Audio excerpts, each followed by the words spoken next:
manusia di seluruh dunia tentunya sangat familiar dengan istilah arwah gentayangan. Apalagi untuk orang-orang yang tinggal di negara dengan budaya okultisme yang kuat seperti di Afrika dan Asia. Arwah gentayangan digambarkan sebagai roh orang mati yang masih berkeliaran di muka bumi ini dengan agendanya masing-masing. Ada yang mengatakan karena orang mati secara tidak wajar, ada yang mengatakan roh orang mati tidak mendapat tempat di alam baka. Bahkan ada yang mengatakan roh orang mati yang ingin balas dendam.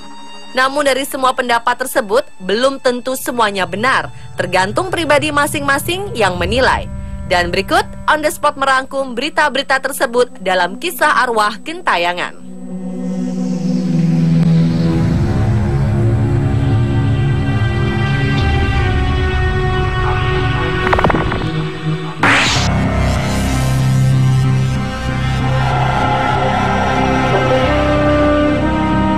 Seorang gadis cantik dari negeri Gajah Putih Thailand, Anna Hambawaris, terlibat tabrakan maut yang menewaskan seorang polisi. Dan diketahui belakangan ini, Anna mengaku sulit tidur karena kerap disambangi arwah korban. Anna yang biasa dipanggil Anne-Rice ini mengalami kecelakaan saat mobil yang ia kemudikan menabrak mobil polisi yang terparkir di jalan raya di distrik Prawet, Bangkok, dini hari waktu setempat. Korban bernama Paul LT Napadol Wangbundit merupakan anggota Polantas yang tertidur pulas di dalam mobil. Ketika polisi datang ke TKP, wanita 28 tahun itu menolak melakukan tes alkohol. Ia juga membantah sebagai pelaku penabrakan. Namun 12 jam kemudian, Anna ditetapkan sebagai tersangka dalam kasus tersebut. Ia didakwa melakukan kelalaian mengemudi dan melarikan diri dari tempat kecelakaan. Saat Anna menghadiri upacara kremasi korban, salah seorang pelayat mengalami kesurupan dan arwah yang merasukinya mengaku sebagai polisi yang tewas dan menyerukan nama Anna. Melalui orang itu, arwah polisi tersebut meminta keluarganya untuk memaafkan Anna. Namun Anna mengaku kecewa karena tidak sempat berdialog secara langsung dengan sang arwah untuk meminta maaf secara pribadi. Meskipun demikian, ia mengaku lega sebab korban memaafkan dirinya. Namun sejak malam setelah menghadiri upacara kremasi itu, ia mengaku sulit memejamkan mata karena masih memikirkan kecelakaan itu. Saat ia tertidur, ia bermimpi tentang kecelakaan itu dan berada dalam mobilnya bersama dengan jasad. Dalam mimpi itu pula, ia bangun dan mengatakan sesuatu kepadanya. Namun ia tidak mengingat secara persis apa yang dikatakan jasad tersebut dalam mimpinya.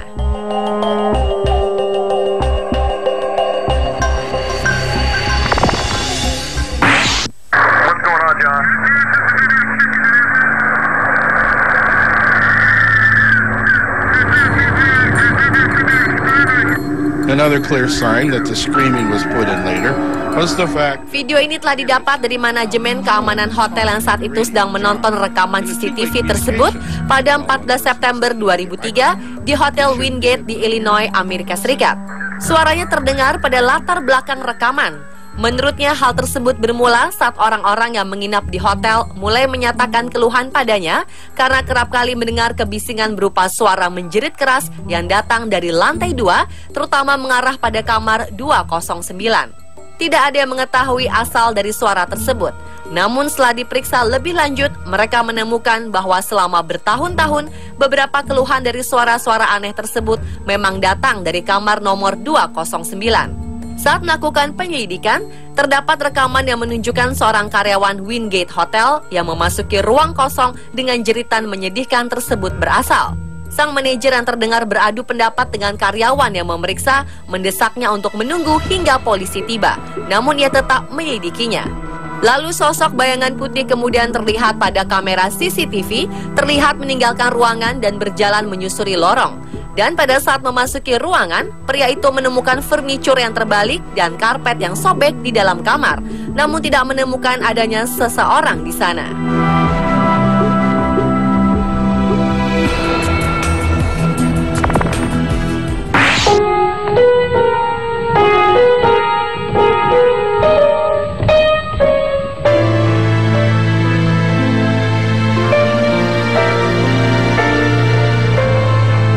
Pengacara pendamping tersangka pembunuhan terhadap Angeline Haposan Sihombing menjelaskan hasil pemeriksaan sementara terhadap Agustai Hamambai.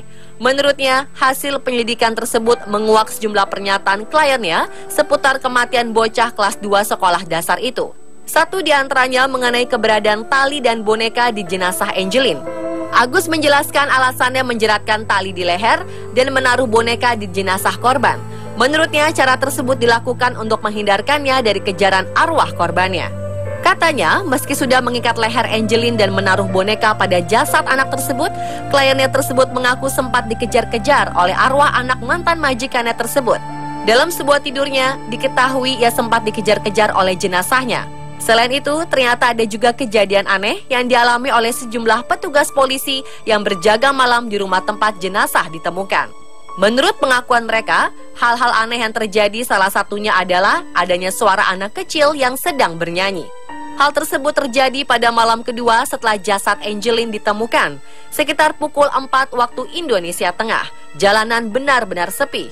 Bahkan tak satu pun kendaraan yang melintas. Menurutnya, tiba-tiba bulu kuduknya merinding saat mendengar air sungai mengalir deras. Ia mengira ada air bah, tetapi saat menoleh ke sungai depan rumah Angelin, air justru tenang tak mengalir. Lalu yang membuatnya sedikit terkejut dan diliputi rasa takut adalah saat melihat salah satu boneka yang diberikan oleh warga di antara tumpukan bunga-bunga di depan rumah mendadak bergerak sendiri. Hal itu juga diakui oleh rekannya. Ia juga mendengar langkah anak kecil sedang meloncat-loncat. Setelah kejadian itu, polisi mengaku saat tidur di rumahnya, ia bermimpi didatangi Angelin. Menurutnya, bocah itu hanya ingin meminta maaf. Dalam mimpi itu juga, Angelin berusaha memberikan isyarat menunjukkan pelaku pembunuhan ada 4, yakni dengan cara menunjukkan 4 jari mungilnya dengan tangan kanan.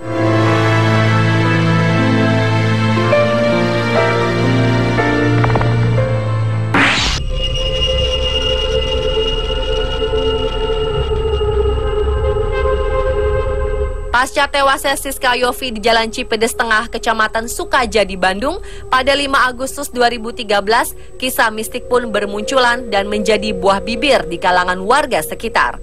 Salah seorang warga Cipedes Tengah, Reza, menuturkan setelah kejadian sering muncul cerita-cerita mistik dari warga sekitar, terlebih warga yang berdekatan dengan lokasi ditemukannya tubuh Siska. Ada yang mengaku pernah melihat kaki tanpa badan, ada juga mendengar suara perempuan menangis, bahkan ada juga yang melihat penampakannya. Bahkan Reza menambahkan bau amis dari darah korban masih tercium hingga 3 hari setelah kejadian. Reza yang ikut menggotong jasad Siska pun merasa selalu diikuti oleh arwah korban. Tidak sampai di situ, Reza pun sempat sakit beberapa saat setelah kejadian. Di tempat yang sama, kakak Reza, Ade, mengaku sempat tak sadarkan diri sesaat setelah melihat tubuh korban yang banyak darah. Setelah melihat tubuh korban, ia pun lekas pulang dan saat sedang menyusui anaknya, tiba-tiba ia tak sadarkan diri dan menurut pengakuan suaminya, ia seperti orang yang sedang mengobrol. Di saat tak sadarkan diri itu, Ade merasa kesakitan dan tak bisa bergerak. Dan secara tiba-tiba, ada bisikan ke arah telinganya yang menanyakan sesuatu seperti bertanya mengapa tidak menolongnya. Lalu suara bisikan tersebut berubah menjadi tangisan. Namun hal tersebut pun sirna setelah sang suami menyadarkannya.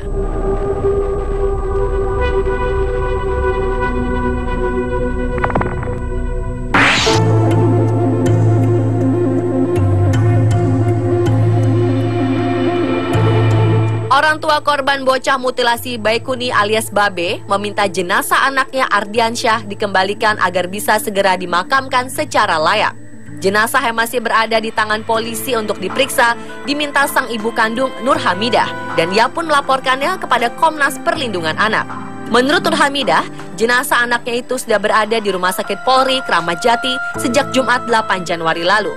Namun hingga beberapa hari setelahnya, polisi belum jua mengembalikan jenazah anaknya itu.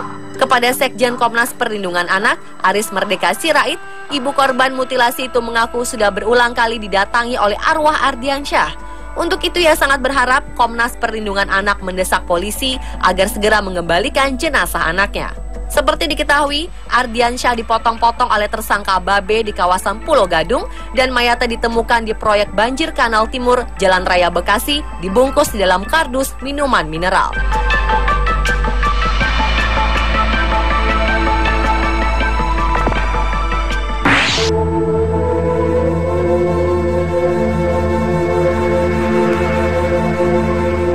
Seorang pengusaha pria bernama William Henry Harrison Wooster meninggal pada tahun 1919 di usianya yang ke-79. Namun masyarakat sekitar berpikir arwahnya dan arwah 2 dari 6 anaknya masih menempati rumah yang dibangun di Seymour County pada tahun 1894 ini. Paul Sayerafa, sang pemilik rumah tersebut, saat ini mengaku kesulitan untuk menjual rumahnya karena hampir setiap orang mengetahui tentang cerita mistis di dalamnya. Diketahui, Paul telah lama berhubungan dengan kelompok paranormal yang ingin mengkonfirmasi keyakinan mereka akan adanya arwah gentayangan di rumahnya. Ia membeli rumah bergaya Queen Anne tersebut 15 tahun yang lalu dan hidup di dalamnya dan membuka restoran yang ia beri nama Carousel Gardens. Sejak awal, ia telah mengakui bahwa ia sering berhubungan dengan arwah Wooster dan putranya Horace. Namun Paul juga mengatakan jika ia merasa paling dekat dengan arwah putri bungsu Pak Wooster bernama Helena Ruth. Terlepas bahwa hal tersebut benar atau tidak, yang jelas rumah 3 lantai, bercat biru, dan memiliki fitur klasik ala rumah Queen Anne, termasuk menara besar tersebut, sangatlah menyeramkan. Selain itu, rumah itu memiliki 20 kamar dengan luas 9.000 meter persegi, dan kaca jendelanya masih asli memakai kaca patri.